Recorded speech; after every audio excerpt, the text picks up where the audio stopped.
만 4세 여자아이가 3층 빌라에서 추락해 숨지는. 근데 이 아이의 어머니가 사고 현장에 있던 그 시부모를 살인 혐의로 지금 고소할 예정입니다. 당시 창문이 3중창이었거든요. 네, 안녕하세요. 중앙일보 사회부 법조팀 박사라. 경찰팀의 정진호 기자입니다. 네, 정 기자. 지난 2일에 강원도 춘천에서 이 만 4세 여자아이가 3층 빌라에서 추락해 숨지는 안타까운 사고가 있었다면서요. 이 청와대 국민청원에도 올라왔는데. 그렇습니다. 당시 상황을 좀 설명을 드리면요. 이게 아이가 혼자 안방에서 놀고 있었고요. 할아버지와 할머니는 이 거실과 주방에 있었다고 해요. 이게 안방이 이런 구조인데요. 그러니까 뒤에 보이는 이 창문으로 아이가 떨어진 겁니다. 네, 당시 조부모 두 분은 이 아이가 노는 소리가 들리지 않아서 안방에 가보니까 이 창문이 열려 있었고 이제 추락한 걸 확인을 한 뒤에 이제 급히 119에 신고를 한 다음에 1층으로 내려갔다고 진술을 했습니다. 이게 얼핏 보면 단순한 사고로 보이긴 하는데요. 근데 이 아이의 어머니가 사고 현장에 있던 그 시부모를 살인 혐의로 지금 고소할 예정입니다. 이게 단순 사고가 아닐 수도 있으니 경찰이 조금 더 수사를 해달라, 뭐 이런 취지입니다.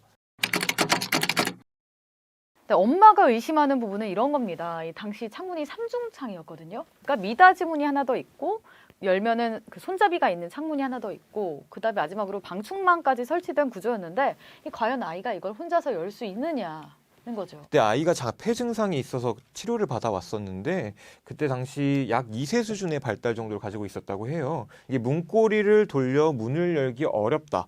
뭐 이런 치료사의 소견이 기록에는 적혀 있었습니다. 근데 아이가 혼자 창문 열고 추락할 수 없다고 하는 거면은 결국에는 어머니는 같이 있던 시부모님의 책임을 주장을 하는 거잖아요. 구체적으로 시부모님이 뭘 했는지는 사실 뭐 아무도 알 수가 없죠. 그리고 이 어머니도 누가 밀었다 뭐 이런 주장을 한다기보다는 혹시 창문이 당시에 열려 있었던 게 아니냐, 그러니까 아이가 있는데 조부모가 관리를 제대로 하지 못했던 건 아니냐, 뭐 이런 부분을 현재 의심하고 있는 겁니다. 또 이 엄마 측 주장에 이제 당시 부부가 이혼한 상태였거든요. 그래서 아이를 둘러싸고 양육비 분쟁이 있었다는 겁니다. 그래서 아버지가 양육비를 매월 40만 원씩 보내왔는데 이 사건 전부터 어머니가 양육비를 올려달라고 요구하던 상황이었잖아요. 이게 또 물론 섣불리 단정을 하기는 어려운 게요. 아버지 측 얘기는 또 다르거든요.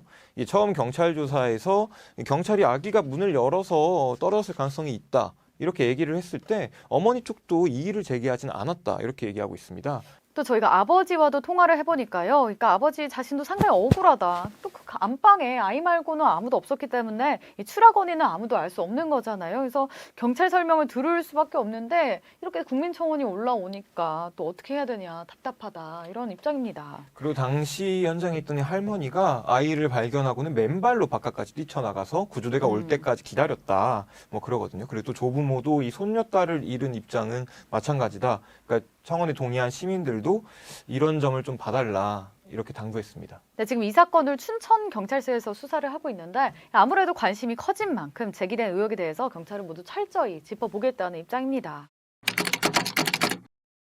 그럼 박 선배, 지금까지의 상황을 쭉 보면 좀 어떤 것 같나요? 그러니까 뭐 사실 지금까지 나온 것만으로는 뭐 누가 누구에게 책임이 있다 이런 거를 단정하기는 좀 어렵고요. 다만 이 사건의 좀 특이할 점이란 게 이 어머니 쪽을 담당하는 로펌이 고유정 의붓아들 사망 사건을 담당했던 이 곳이에요. 그래서 이제 뭐 고유정이 고의적으로 살해를 했을 수 있다는 의혹을 제기한 곳입니다.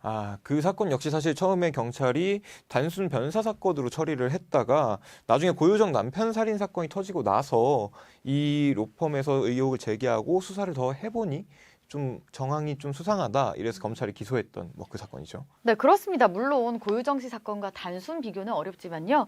어쨌든 해당 변호사 측은 뭐 이런 일도 있기 때문에 이번 사건도 초기부터 철저하게 수사를 해야 된다, 뭐 이런 입장입니다. 그렇군요. 조금 더 수사의 상황을 지켜봐야 될 것 같습니다. 지금까지 사회부였습니다.